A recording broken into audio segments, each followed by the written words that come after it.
الرحیم۔ السلام علیکم۔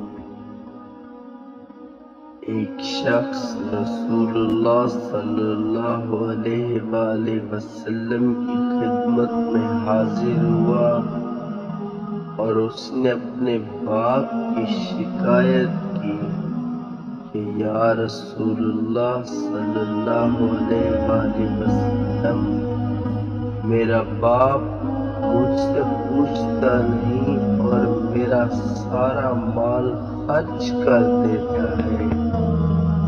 آپ صلی اللہ علیہ وآلہ وسلم نے ان کے والد محترم کو بلوایا۔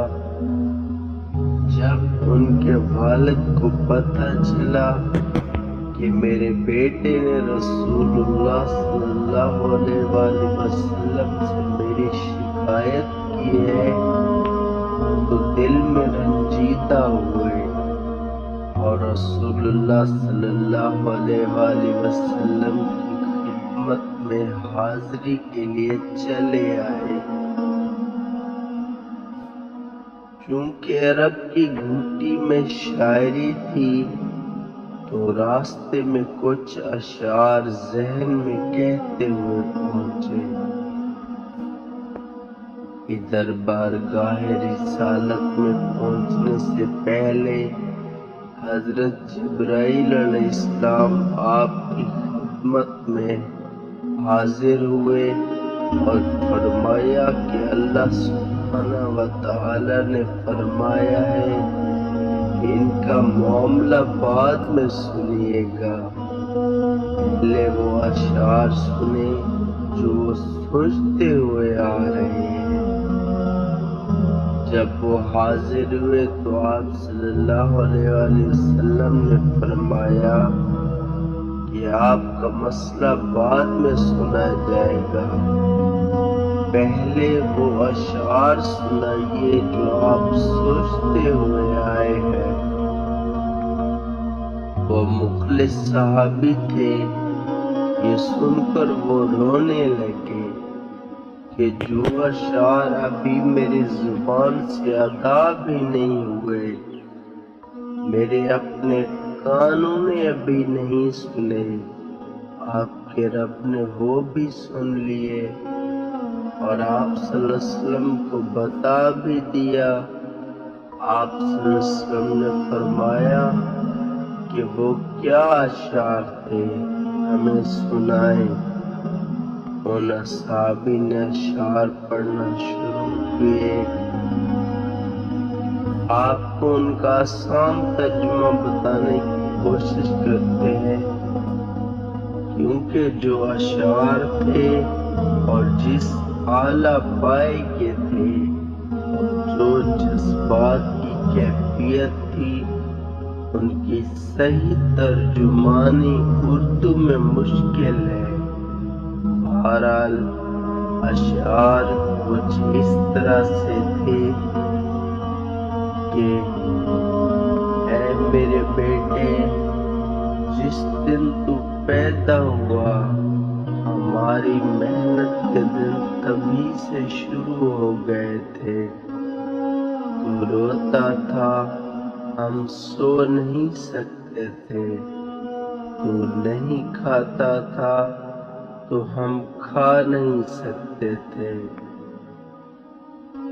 تو بیمار ہو جاتا تو تجھے لیے کبھی کسی طبیب کے پاس علاج معالجے کے لیے مارے پھرتے کہ کہیں تجھے کچھ ہو نہ جائے، کہیں مر نہ جائے۔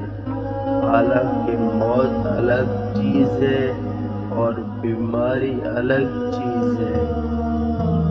پھر تجھے گرمی سے بچانے کے لیے میں دن رات کام کرتا رہا کہ میرے بیٹے کو ٹھنڈی چھاؤں مل جائے۔ ٹھنڈ سے بچانے کے لیے میں نے پتھر توڑے، تلواریاں اٹھائیں کہ میرے بچے کو گرمی مل جائے۔ جو کمایا تیرے لیے، جو بچایا تیرے لیے، تیری جوانی کے خواب دیکھنے کے لیے میں نے دن رات اتنی محنت کی کہ اب میری ہڈیاں تک کمزور ہو گئی ہیں، لیکن تو کڑیل جوان ہو گیا ہے۔ پھر مجھ پر خزاں نے ڈیرے ڈال لیے، لیکن تجھ پر بہار آ گئی۔ میں جھک گیا، تو سیدھا ہو گیا۔ اب میری خواہش اور امید پوری ہوئی کہ اب تو ہرا بھرا ہو گیا ہے۔ چل اب زندگی کی آخری سانسیں تیری چھاؤں میں بیٹھ کر گزاروں گا، مگر یہ کیا کہ جوانی آتے ہی تیرے تیور بدل گئے، تیری آنکھیں ماتھے پر چڑھ گئیں۔ تو ایسے بات کرتا ہے جیسے میرا سینہ پھاڑ کر رکھ دیتا ہے، تو ایسے بات کرتا ہے کہ کوئی غلام سے بھی ایسے نہیں کرتا۔ پھر میں نے اپنی ساری زندگی کی محنت کو جھٹلا دیا کہ میں تیرا باپ نہیں نوکر ہوں۔ نوکر کو بھی کوئی ایک وقت کی روٹی دے ہی دیتا ہے، تو نوکر سمجھ کر ہی مجھے روٹی دے دیا کر۔ یہ اشعار سناتے سناتے ان کی نظر اللہ کے رسول صلی اللہ علیہ وآلہ وسلم کے چہرہ مبارک پر پڑی، تو دیکھا کہ آپ صلی اللہ علیہ وآلہ وسلم اتنا روئے کہ آپ صلی اللہ علیہ وآلہ وسلم کی داڑھی مبارک تر ہو گئی۔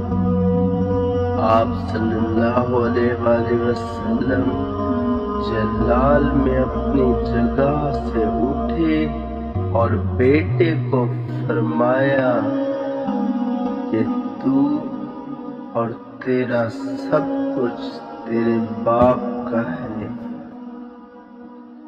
جزاک